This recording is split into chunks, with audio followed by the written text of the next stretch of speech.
we'll get started. All right.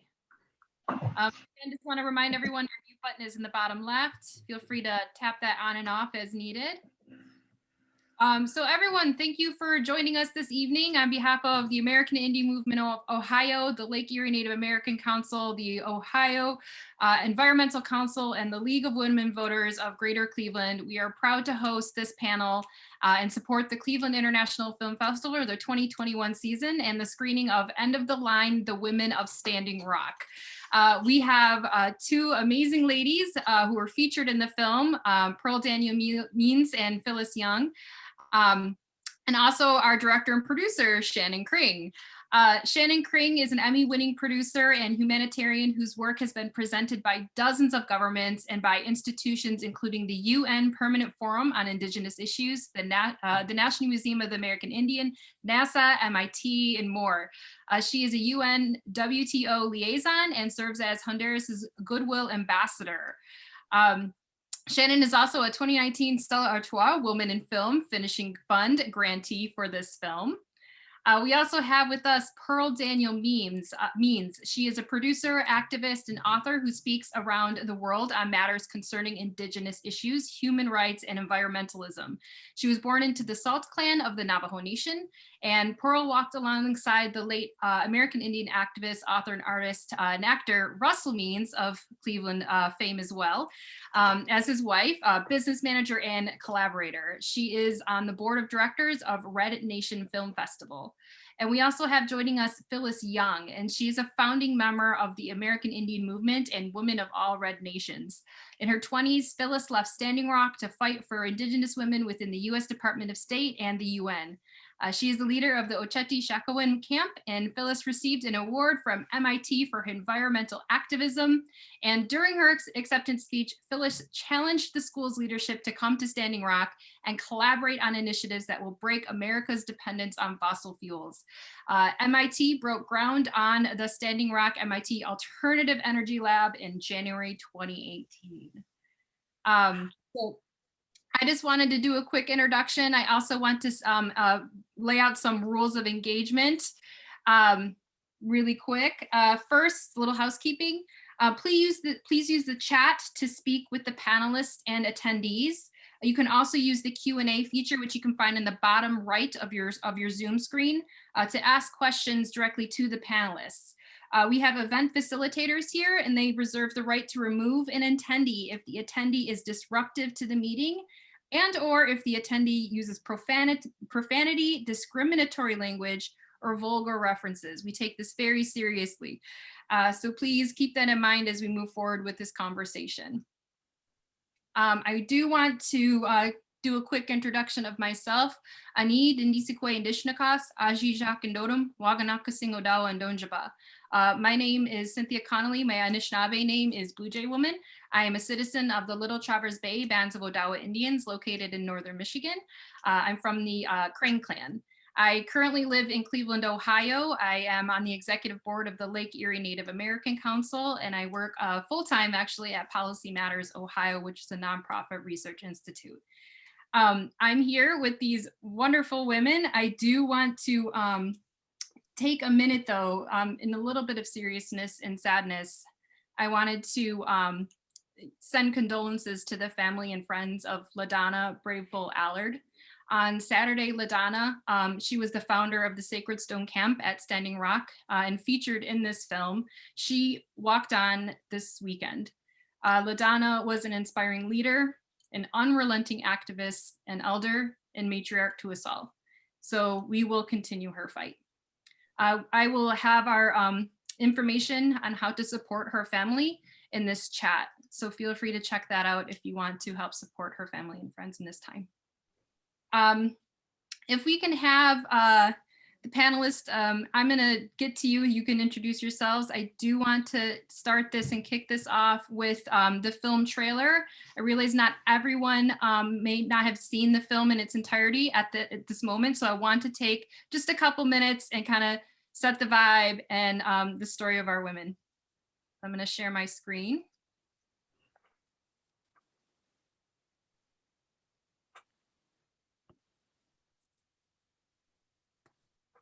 Okay.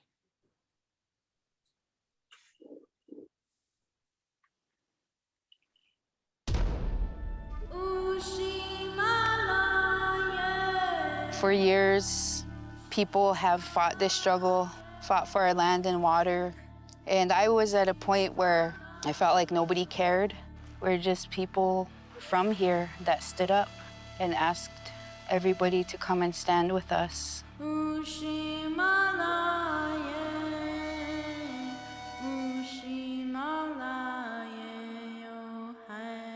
And they did. Criminals! You guys are criminals! The original pipeline was to go through North Dakota, but it was going through white people's land. So they redirected it, put it through the Indians. What it all comes down to is wanting clean drinking water for our children. One family. If we don't stand, who will? And we're peaceful, prayerful people, but it's come to a point now where enough is enough. Love is the strongest. The world is run by corporations now. Who's kidding who? Democracy. Our prayers would not be needed. Indigenous wisdom unheeded and sacred things depleted.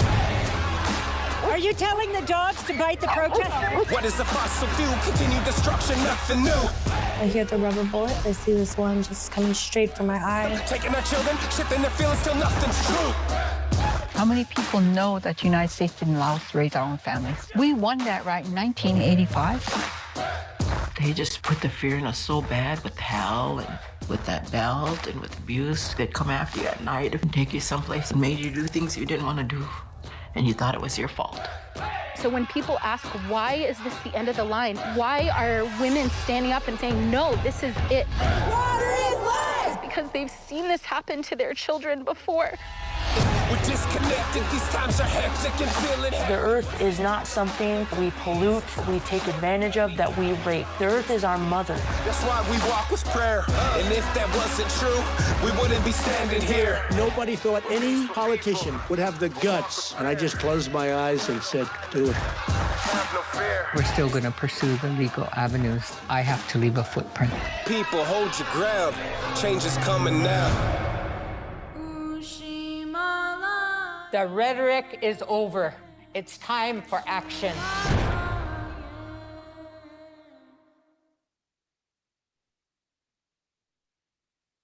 All right.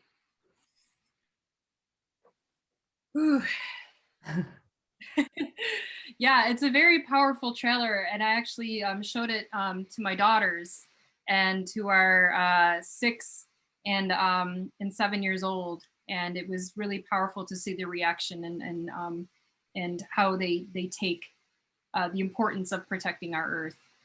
So I do want to give a chance for our panelists to kind of say hello and introduce themselves. If we can start with Phyllis.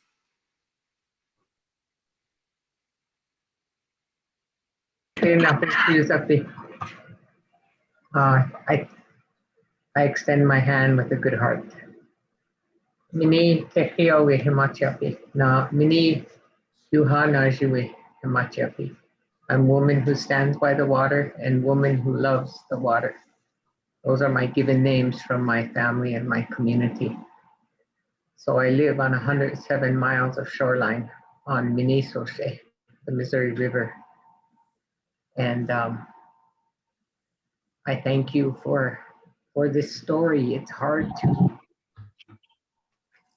remain steadfast and unwavering emotionally because our story is being told. And so I thank this community, particularly because I've been there and done that in Cleveland, Ohio, and survived the relocation and the rehabilitation and the rallying cry of my brother Russell Means to return to our land and our home.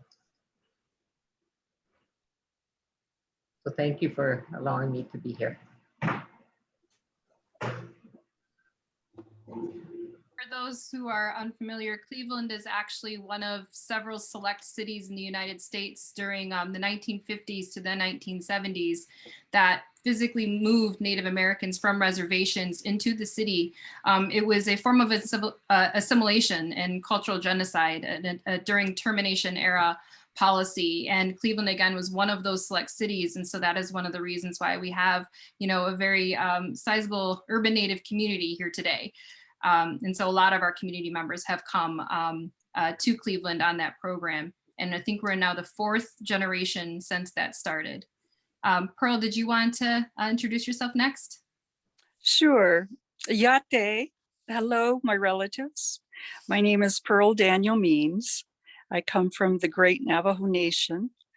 My Indigenous name is Ioambia Inajiwe, and that loosely translates as bright light approaching.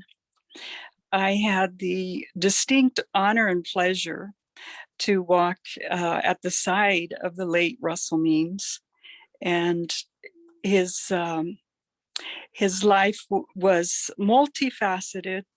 There were never 2 days alike, and it was most important. It was exciting. It was fun. It was dangerous. It was all of that. And Cleveland is where he got his start. He went out on the relocation program in the late 60s, and he founded the American Indian Cleveland Center. And it was while he was working there that he attended a conference in San Francisco where he met Dennis Banks and Clyde Bellacourt.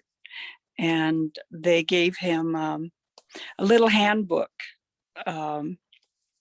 Brothers Keepers. And he read that and he said, "How do I join?" And Dennis said, "You just did." So the rest is history. Thanks, Pearl. Shannon? I'm Shannon Kring. I am honored to have produced and directed this film alongside Pearl. And I'm just really thrilled that your community has embraced our project as much as you have. Thank you for having us. All right. Yes, and thank you all 3 of you for taking some time out of your day, especially considering the news from this weekend with LaDonna. We're very grateful and honored to share this space with you today. To kind of start the Q&A, I guess my first question is how this whole film came to be. I know that, you know, we have footage from the very beginning of these days, of these times. How did that come to be? Who approached who? Was this something that you know, Shannon approached you about? And were you hesitant to agree to allow cameras into this almost, you know, sacred, just historical moment? And did you realize it was a historical moment at that time? Anyone can take this one. Well, I can explain that. I felt called to go. I was living in Honduras covering a horrible story there of human rights abuses of the Indigenous people there. And my family was sending me links of LaDonna, especially features on Democracy Now! And I just felt like, hey, I've been out of the country for a few years now. It's time to go back to the US and cover these stories there. And so I contacted Pearl right away. And Pearl, you can take it from there. Well, I think the late Russell Means was behind all of this. This was late August, and I live in northern New Mexico. We have beautiful summers, afternoon showers. It's just really a nice place to be during the summer months. And I every day I said to myself, I need to call my sister Phyllis and see what's happening, what can I do? And I was just kind of thinking, what can I do? What can I do? And so I had finally well, this will take a minute, but it's worth the story. I have my office in my guest house, and I walked in there about noon on a Wednesday, and I sat down at the computer and I started working. It was about 10-15 minutes later, and I felt this unfathomable shock, electrical shock, that just hit me right in my stomach area, threw me out of my chair, and I realized I had been hit by lightning. So I walked out. I could smell the that pungent odor of sulfur, and it kind of smelled like wires burning. So I looked around, made certain nothing was on fire. I came in the main house and drank a glass of water. And I just kept thinking, but I'm fine. My hands, my feet, I'm really fine. So I called my little sister, who's a nurse, told her what had happened. She suggested I go in and get checked out. And I said, but I'm fine. I feel fine. So that evening, still pondering all of this, I came to the realization that that was Russell getting my attention to get up to Standing Rock. And as he often said to us, the camera is the weapon of the 21st century. So the next day, Shannon called me from Honduras and said, "Are you at Standing Rock?" And I said, "No, I'm leaving on Saturday." And I told her what had happened, and she's agreed that that was probably Russell getting my attention. And we arranged to meet there at Standing Rock on Sunday. And I just started lining up interviews. And of course, I reached out to Phyllis. And of course, Phyllis was she was in the hot seat. It was happening, and it was happening very quickly. And I said to her, I said, "Phyllis, I hate to do this, but your brother Russ often said that we have to document our own history. Otherwise, they'll change it. We have over a century of that." So she reluctantly agreed, and we were off and going with the interviews.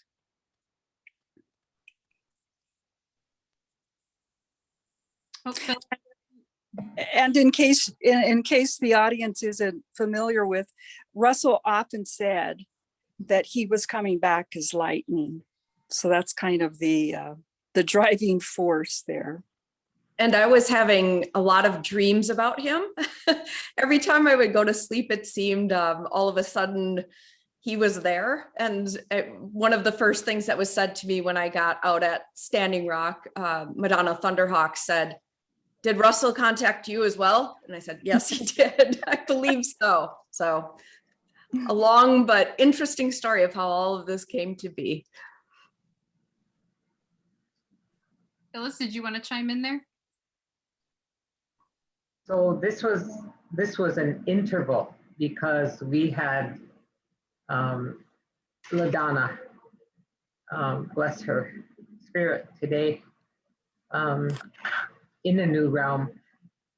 She was in the front lines for many years since 2007, when Standing Rock declared that there would be no pipelines that would go through Standing Rock. But she was a graduate of the University of North Dakota in history, and she came home with that credential. She became the tribal historian for the tribe. She became the genealogist for the tribe, and she came as a frontliner on water rights. So I was moved by her plan to create a camp at Sacred Stone. It's called Sacred Stone because there was a large stone there with petroglyphs there, and in wonderment and awe, we prayed at that stone. We have since moved it and put it in protection. So she was on the ground, on the land, on the water. She was with Mother Earth from day one. That was also her academic goal. So having had a camp before on the South Dakota side, Mad Bears Camp, we had federal recognition for 18 sacred sites on Standing Rock. And LaDonna was in charge of those. And she did that with great respect and dignity, acknowledging the gifts that Creator had given us. And so this was an interval where she felt action had to be taken. And she created that second camp, knowing that that tradition could not be lightly addressed by the government and the Army Corps of Engineers. So on April 1st, 2016, she mobilized the people to go into where her land was along the Cannonball River at the mouth of the Missouri River. And she reminded me of her great aunt who called the American Indian movement in 1975. I was the messenger, Russell Means was the messenger, and 17 carloads came from everywhere, and they answered the call of Annie Thunderhawk. And she wanted a pipe ceremony because we had been at the tail end of the prohibition of our religious rites, including the pipe. So that was in 1975. Congress passed the American Indian Religious Freedom Act in 1978. So what we were doing were defying the policies of the government of prohibition of our spirituality. So Annie was the sister of LaDonna's father. And she reminded me that day, a very emotional day, April 1st, because I said the last time I came in an entourage was in 1975 when the AIM, American Indian Movement, came. They facilitated the pipe ceremony in defiance. And Annie wanted it in her language, in Lakota. So the beauty for me, the American Indian Movement, was to enact our language in the most sacred rite of the pipe ceremony. So that was done by the American Indian Movement in the most beautiful way and peaceful way, according to Annie Thunderhawk, the matriarch, in 1975. So fast forward, we are marching. Children are riding bicycles. Everyone's riding horse. They're walking, they're running, they're going in to have the prayer ceremony to open the camp. And it was sacred stone, a sacred site, one of 18. So, and then to have 200 or 300 cars, I called them horses that day. And it was very emotional because I said the last time I came to Cannonball was in an entourage with Russell Means and all of the American Indian Movement, so we could have prayer.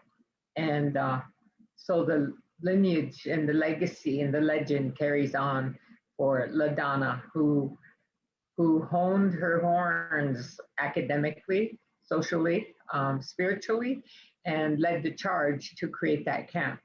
It was created in April 1st. We didn't ever envision that there would be ultimately 13,000 people that would come and that we would have to make accommodation by expansion. And so my duty was to create the Ocheti Shakoi camp, which means all the council fires of our people.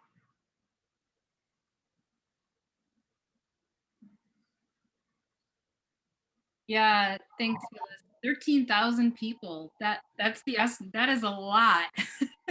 I knew there was a lot, but when you say it that way, it just really shows the gravity and the importance of this moment. I do want to kind of talk a little bit about the tactics that the opposition did. Right, we saw in the film the helicopters flying, that yellow helicopter. We saw them bringing in the National Guard. Here in Ohio, actually, we found out that they were sending state troopers to the camps, and as well as the dog handler that we see, the famous one from the Democracy Now! Footage biting our water protectors. That was actually a dog handler from Ohio. So we're seeing kind of a lot of these infiltration of other areas coming into Standing Rock, but yet their main tactic was to paint this, the opposition's main tactic was to paint this as, outsiders, nothing more than violent out-of-state people, even though this was started and founded and, really just internalized by our Indigenous people in that area. Can you talk about how you fought back against that narrative and made sure that it didn't stick, and how this film kind of highlights the importance of women and our people in this movement? Phyllis, you want to answer that?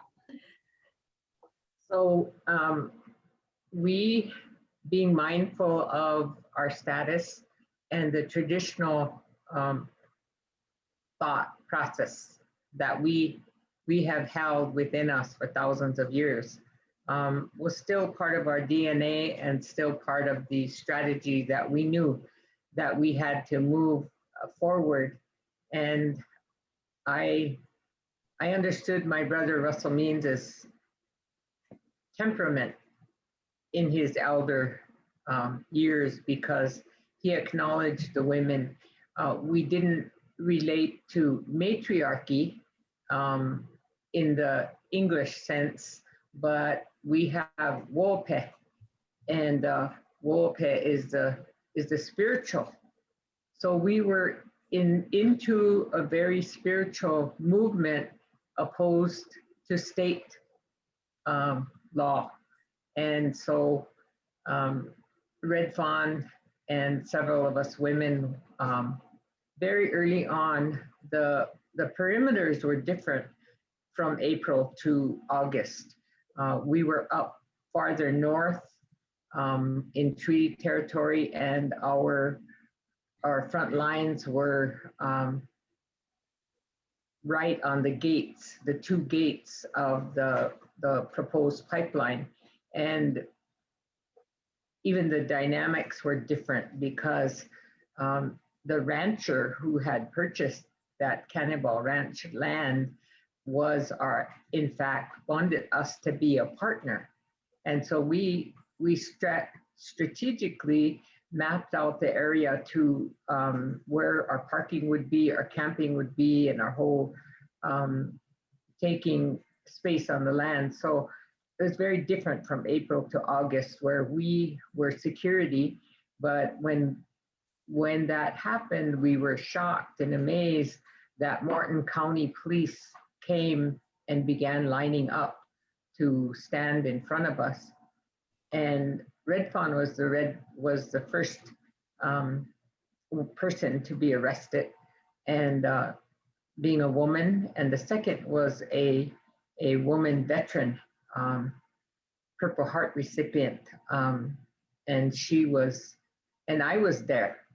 And all we did in Red Fawn sang in Lakota language and had her regalia on, and just stood, and they created a line, and you could see the fear from day one in their eyes, that they didn't understand what we were doing or what we represented, and that we were women. So the presence of women was first and primary, but we were identifying with Wo Dakota.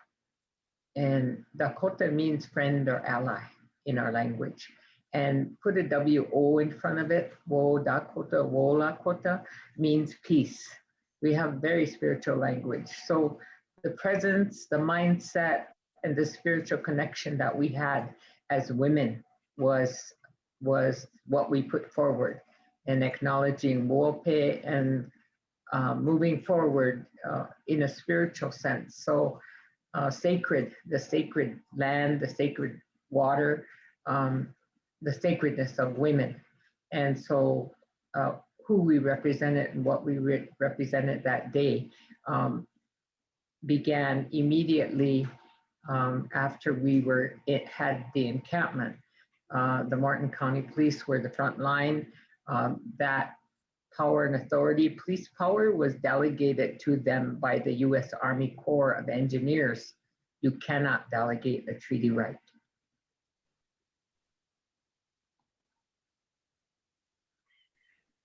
Shannon, did you want to chime in there? It was shocking to witness everything that was happening. I can tell you that the same techniques, the intimidation techniques and such, of course, they were targeting filmmakers. And from the beginning, the very first video that I had posted, because this was a crowd-funded film, made possible by about 1,700 crowdfunders in 40 plus countries. And the first video, there were almost 18,000 negative comments on it. And I started then receiving death threats and all kinds of threats, which I expected. That tells me I'm doing my job well, actually, in the type of work that I do. And then, of course, out at camp, I was actually lucky. I was interrogated, but I didn't have any footage seized. I was really careful, just having worked in environments such as this before. We would drive an hour and a half most days to send hard drives of our footage to various locations across the US, knowing that they were seizing not only footage, but actually breaking cameras. They broke the wrist of one of the filmmakers out there. And so a lot of people didn't want this story to be told, and still don't. And that's why we're especially grateful that now it's still a grassroots promotion that we've got with film festivals and people such as yourselves that are getting the word out. I want everyone to see this and to see the grievous actions that were taken against peaceful protesters. Yeah, this is without a doubt one of the most fierce fights that we've seen for our people, and controversial, right? From the polarizing sides of the political spectrum, and the threats that our water protectors have faced. Absolutely. And to hear that it was, the filmmakers facing this as well. I mean, we've seen as, the media be targeted in the footage that we've seen. So that's a really important thing in perspective to bring out there. I do want to remind everyone that you can submit a question through the Q&A feature, bottom right of your Zoom screen. Just go ahead and click on that and you can send a question to our panelists, and then also through the chat feature as well. I actually have my next question kind of runs into one of the things that was said in the very beginning of the film. And she said, it was a quote saying that they're living our sovereignty. And to me, that's really, really strong. And I feel this is a movement that a lot of people are pushing with environmental issues, our food sovereignty. It's just really taken over and resonated with a lot of people. And I'm just curious, what does living our sovereignty mean to you, as we look at this film, this event that we all went through? Phyllis, Pearl, I haven't heard from you in a little bit. I don't know if you want to chime in here. Sure. Again, reflecting on Russell's words, because Russell Means and sovereignty was synonymous. And his position was, if you want to be sovereign, act sovereign. And that's exactly what our women did, is we took a stand, and it was based on our responsibility as givers of life. Water is very sacred. It, it's something that the outside world doesn't recognize with Indigenous peoples is that we come from matrilineal social systems. And it's not that the women control, it's that we operate fully within our power. And as we mature, and in the Western societies, we become throwaways after menopause, whereas in Indigenous societies, we become matriarchs. We step into our full responsibility. And so this movie, this documentary, really exemplifies the role of the female in our Indigenous societies. And another thing Russell often said was that the invader attacked, not knowing this, they attacked our men, not knowing that the survival lies with the female. And that's why we're still here today.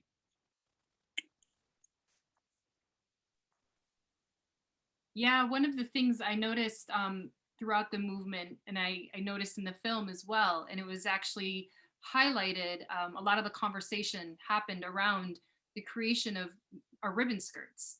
A lot of the women wore ribbon skirts. I know that here in Cleveland, that's one of the sessions that we host for our community about, the lessons and teachings behind ribbon skirts and wearing them and how you wear them. So if kind of pivoting a little bit, kind of talking about why women were wearing ribbon skirts, the reasoning behind that. And then also there's a question that kind of ties in with this. So again, hitting you with a two for one, how the women, how their activism differed from the men's, and did it? Well, I think as women, we recognize that we are the givers of life, and water is sacred from the womb to the entire birthing process, and it's essential for all of life. So we understand that principle, that nothing positive is done with aggression. We have a spiritual essence that is embedded in our DNA. So when we move forward with our spiritual essence, and that can, well, and again, I'll defer back to something Russell again said, was during the heady days of the 60s and 70s, the liberation movements, the Black Panther, the Brown Beret, the Puerto Rican Young Lords, et cetera, they all came and went, where the American Indian movement stayed. The movement was the vanguard, but it went out into the communities. And today we still have the American Indian movement because it was based in spiritual principles. So we, as women, we know that that is where our power is. We have a power that our male counterparts don't have in the same way that we do.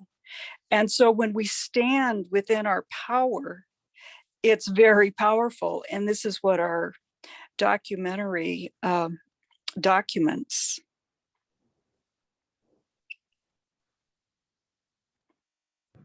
I just want to add that,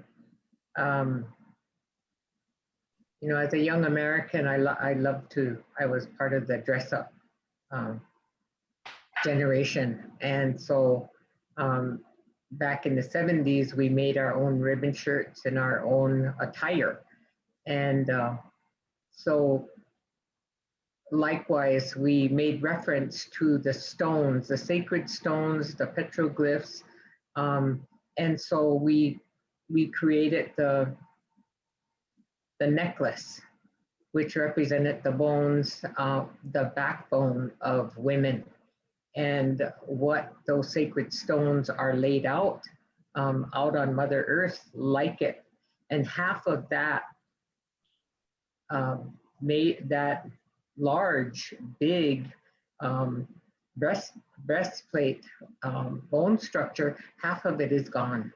So that tells us that we have to rid the toxic from our environment and our lives, and that necklace we created represents the backbone of our people, of women.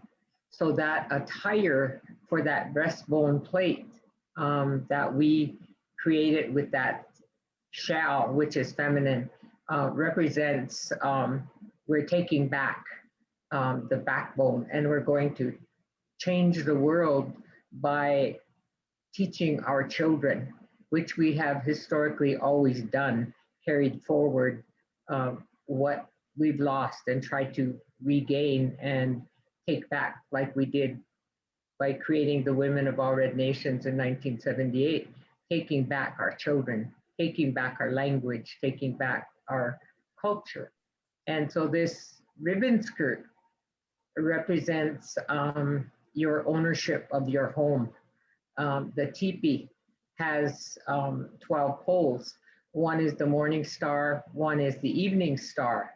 So you have a time and a space to pray and what you pray for. And every one of those poles represents a virtue and a part of our belief system.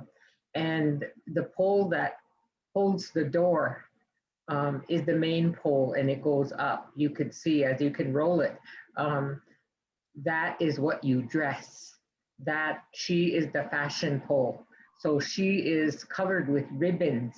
And so that skirt represents that fashion attire, but it also tells the world that we have a home to take care of based on prayer, and we have a family, Tiwahe first. So there's strong messages in the attire and the fashionista that we are. We love it. So that's what those represent to us. And when you have Fifth Avenue calling you and they want to make ribbon skirts, and if they have permission, yes, we are Lakota. We are universal people of pluralistic society, and we missionize like no one else. So they know who we are, and we will promote what we think is most sacred at this new threshold for humanity. Sure, I bust up earrings for this occasion, the biggest earrings that I have. Yeah, I want to take a question really quick from one of our audience members before moving into the next question that I personally had was, how many is from Kimberly? How many Native American nations participated, and what impact did this action have on the larger relations of Indigenous people? Pearl, I don't know, or if you wanted to take that one, Shannon? Phyllis is best to answer that. We'll defer to Phyllis. There were over 416 Indigenous nations that attended. We have the majority of the flags that were on Flag Boulevard and were put up there. 30 countries and Indigenous people from all over the world. And so here in the United States, it was incredible. And every nation that came brought their secrets and their mysteries to begin the power that we needed to embrace.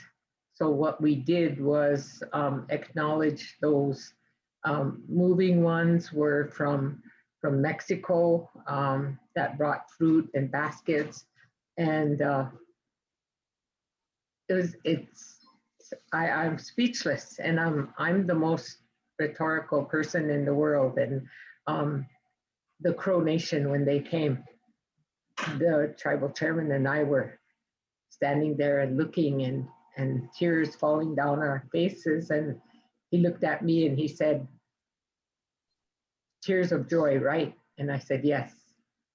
So have Crow Nation come in full regalia and headdresses and fully dressed in all their regalia, having a whole contingent of men leading, and then having their women all in beautiful shell dresses, and then to have buffalo meat that was butchered and brought as gift for food.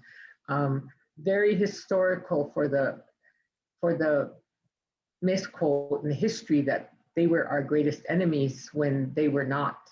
And so casting aside that history that was always preached to us, we witnessed the beauty of the Crow Nation and the language holders they are, the beautiful nation of people that they came with gifts and sacred songs and prayer, and we welcomed them into the camp.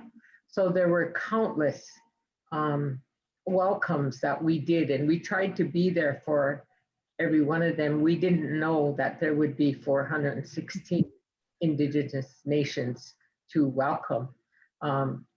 And then to have 30 nations and putting their flags up. And so it was incredible.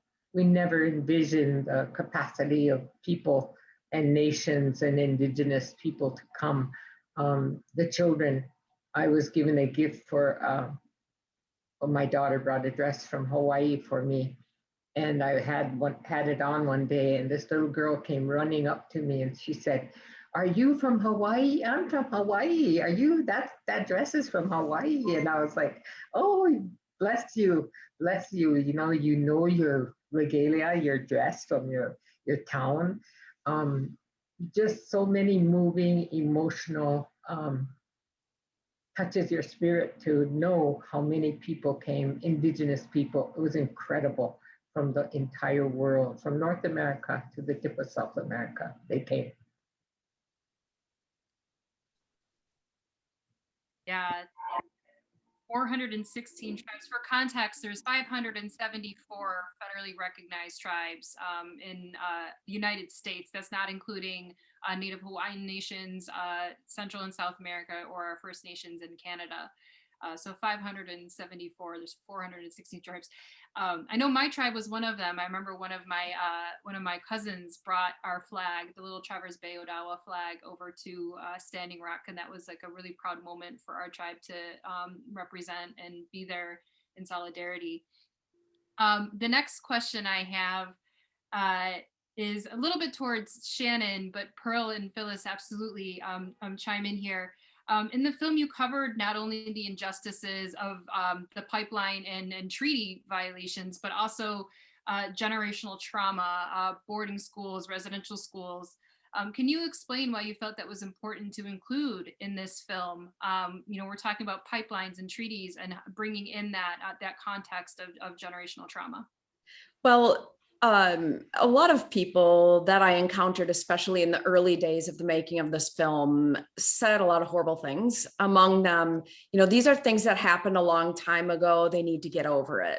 And I grew up being taught what was happening in the present day and what had happened in recent history. And so I knew, but I can tell you our crew, for instance, our production crew, they had no idea that there was forced sterilization. They didn't know anything about the boarding school atrocities or that there were foster care abuses, etc.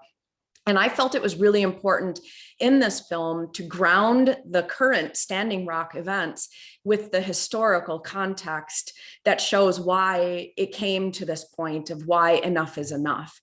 I also feel as if it's impossible to fully have any sort of hope for reconciliation, if there is any hope of that, between white people and the Indigenous people of this world, if we don't admit what happens, if we don't talk about it, if we don't try at least to make some sort of amends. And so it was really important for me to show that. And I wish we could have included more of it in the film. When you're given 87 minutes to tell a huge story such as this, you really have to, choose your battles, so to speak. But it was really important for me to include this. And I actually got fought by people who were working with us saying, you can't include all of that. This is the story of Standing Rock. And I thought to myself, this is the story of Standing Rock. And sadly, it's the story of Indigenous people the world over. The struggle for identity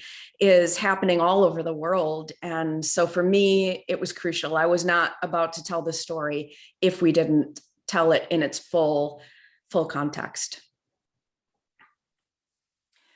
It was also an educational opportunity to Standing Rock was the contemporary issue that brought us as Indigenous peoples to the forefront once again.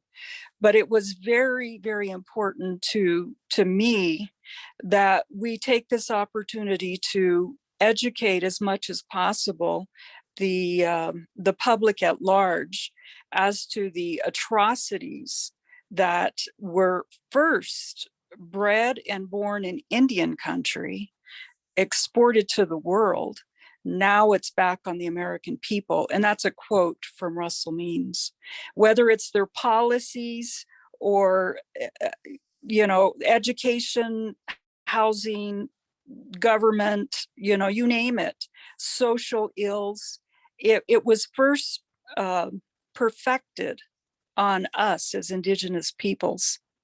So Shannon and I both really felt strongly that we needed to introduce this because there's so much that is not understood about the Indigenous peoples of the Western Hemisphere. So and the editor wove it in very nicely. We weren't sure how it was going to all fit, but we knew these were important things. And again, women, we were in the forefront of a lot of those atrocities. So I'm very grateful to our editors and to Shannon for weaving it in so powerfully. It also shows the resilience. I think that, Standing Rock in itself was so impressive, how Phyllis and others who were in a leadership position just seemed to get stronger the more opposition that came their way. But to see that they've been fighting this in some cases 40, 50 years, that to me made it all the more impressive that they were still out at Standing Rock. Elderly people, there were women out there that I interviewed in their mid to late 80s, but also young girls, 6, 7 years old. And it was just so powerful to see the resilience. And I think that the entire world can learn from them because there's so much ugliness today that always existed, but now we see it because of social media largely. To see examples of people who dare to take a stand and inspire everyone, I think that's really important. And there was a lot of healing. And I think Phyllis can speak to that. It was very powerful with the churches and the military. It was a beautiful, beautiful time. And we were all touched on one level or another, but the healing that took place was incredible.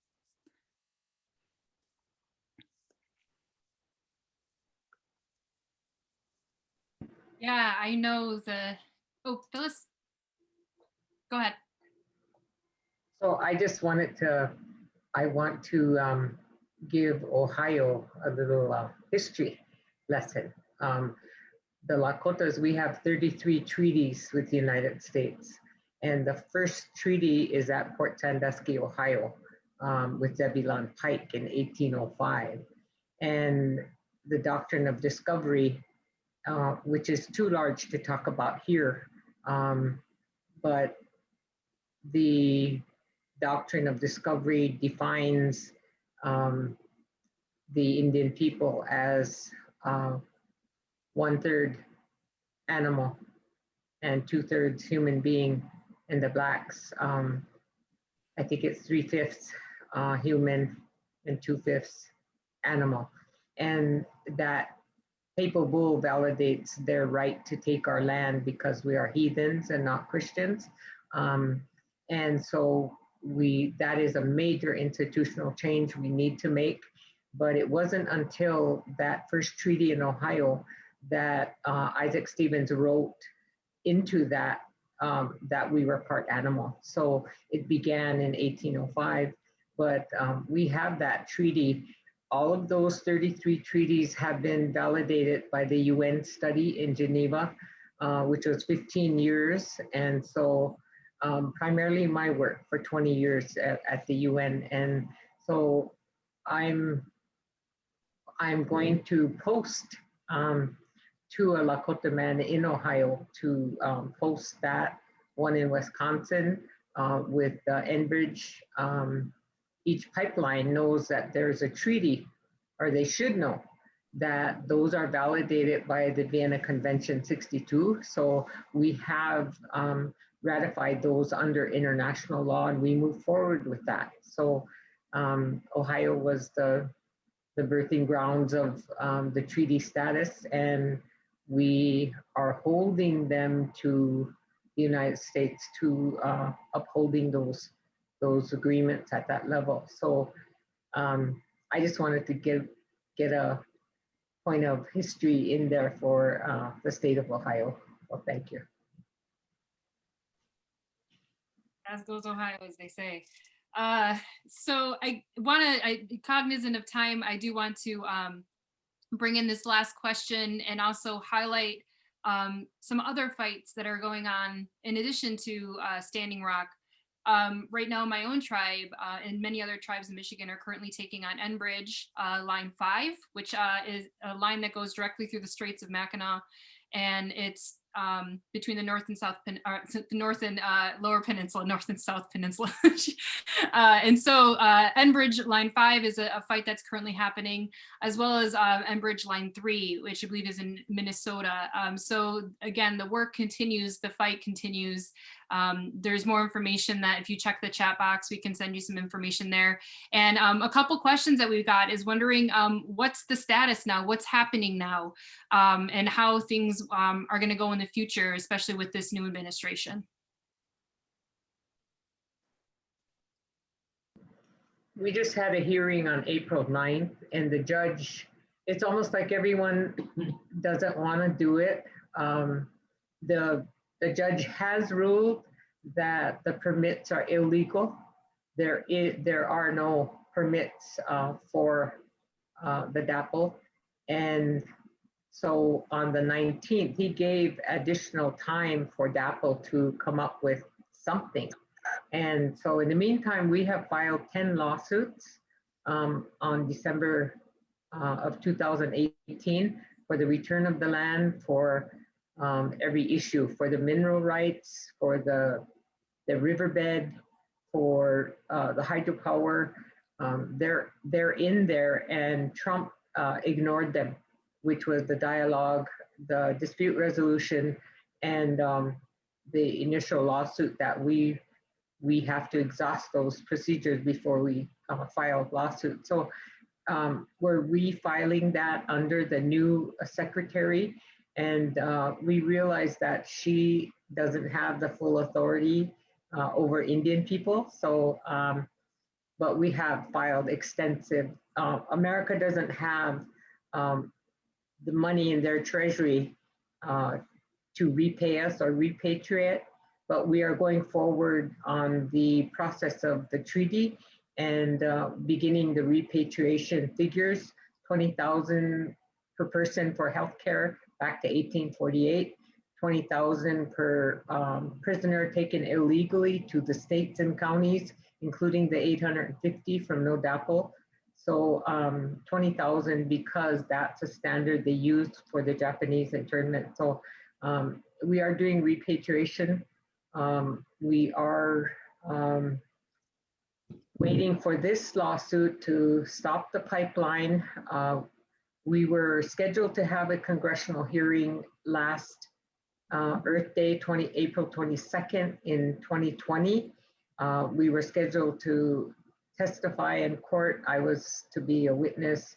I was to be one of the witnesses in the congressional hearing as well. And that didn't happen because of COVID. So COVID has been a deterrent for us. And so I'm blessed that my immediate family, my Tiwahe, have recovered and from the COVID, including my 5-year-old granddaughter, my 14-year-old grandson, and my daughter. So I'm grateful. We lost family members, my sister-in-law, many members in our community, and people in Indigenous and the world. So we all had to deal with that, but it stopped. Everyone's space and time. So we have time to appreciate living and breathing. So we go forward legislatively. I'm hoping, Pearl, that we're moving forward with the creation of an Indigenous court system. And I have hope on that. Red Fawn has come home from prison after 4.5 years. She's very happy. And last, I want to give my my prayerful thanks to all who support LaDonna and give her a good journey to meet her loved ones. So I thank you for this. Cleveland, Ohio was special. We did some good humanitarian things. We mobilized under Russell Means' directorship. Trail of Broken Treaties. Russ and I both got fired from our jobs in Cleveland, so we pay a price, but it's a beautiful journey that we were on, and our labor came in life experience, and we continued after that. We went home, and we made history all along. So I appreciate the good things that I had in Cleveland, Ohio. I'm a spoiled American. I've met the best diplomats in the world, and I'm spoiled good. So I will use the best of principles in democracy to move forward. So I thank Cleveland, Ohio. Popula. Thank you to Shannon and Pearl. I love you. Thank you, Phyllis. I love you too. All right. You know, we're a bit over time. I'm so grateful to have this amazing conversation. It looks like we have a few other questions that are in the queue here. So I'll, feel free to send those questions to LENAC Ohio. If you have any additional comments or questions, please again email lenacohio@gmail.com, and we can see if we can get some answers for you. I'm so grateful. I was looking forward to this all day, all week. Utterly moved by the documentary and the need to elevate this issue, and specifically the fights of Indigenous people in general, how this movement changed the way that we're heard and seen and looked at as modern, real people with legitimate, concerns for our people, our families, our communities, our youth, our children. And so please, continue to do this important work that you're doing. There's so much more work yet to be done. I know here in Cleveland, we've been fighting very hard for visibility and representation with the mascot issue as well. And if you're looking to support the local Native community, you can visit us on Facebook, LENAC Ohio. Any contributions you give to us today will help us continue that work. We also have some links in the chat box to the other partnering organizations and how you can support their important work and their 501c3 organizations. And I guess as a last kind of final statement, as we conclude here, what is, in one sentence or less, what does it mean to be an Indigenous woman, or what would you like the world to know about Indigenous women? I'll start with Shannon. Oh, well, I can't speak to being an Indigenous woman, but I can speak to being someone who was raised without the values and the appreciation that Indigenous people inherently have. And I wish the world would, especially now when we've pushed the earth to the ultimate limits with regard to mistreatment, I wish that people would wake up and listen to our Indigenous brothers and sisters and the wisdom that they have. I know that there's a lot of appropriation happening, for instance, in fashion, as we touched on earlier, traditions, etc. I'm not so sure it's always rooted in ill will. I think that white Western people are so lacking in these connections to the earth and to one another that they're seeking something greater than themselves. And so I would urge people to watch documentaries, read books, and especially listen to elders and others who are giving voice to their ways, and have some respect. Phyllis, what would you like the world to know about Indigenous women? That we have beautiful secrets, beautiful mysteries within our languages, within our societies, that we are still existing according to those societies. We have a lot to offer in terms of our belief systems. We have value systems that were prohibited for 60 years from 1910 to 1978. Those were locked in and locked out. We have a lot to offer, so we're creating hard drives so that we can take them into our villages, into our 5-year-olds know how to do these computers. And so taking it from the nest with our languages and the beauty of our culture. We are the most beautiful people in the world. We are natural people, so we come from Mother Earth. We all come from water. We're born in water. So we have infinite hope to continue the circle and know our people have only a beginning. We have no end. So we go forward. So Mitaki Ase, all my relatives. Pearl? Well, we follow the clan of our mother. And because we have very distinctive roles, gender roles, it's not a bad word in our society. That's how we maintain our balance. And we can therefore celebrate our differences. So as women, we operate fully within our power. We don't try to emulate, we don't try to compete with our male counterpart. So we're very secure in who we are, what we are, and why we are. Perfect, just perfect. And to conclude, I mean, I can't end it any better than that. That's amazing. I do have in the chat box links to the film. Please make sure to check it out if you have not already. You can use one of those 4 discount codes to receive $1 off your ticket. You can stream it anytime during the length of the film festival. So please make sure to check out the film. And again, Chi Miigwech, thank you very much to all of our panelists, to Shannon and Pearl and Phyllis for joining us today. And again, thank you to our partners, the American Indian Movement of Ohio, the Ohio Environmental Council, the League of Women Voters of Cleveland, and I am with the Lake Erie Native American Council. And we're just so pleased and so excited to host you all today for the film End of the Line, Women of Standing Rock. Thank you, Miigwech. Thank you. Thank you.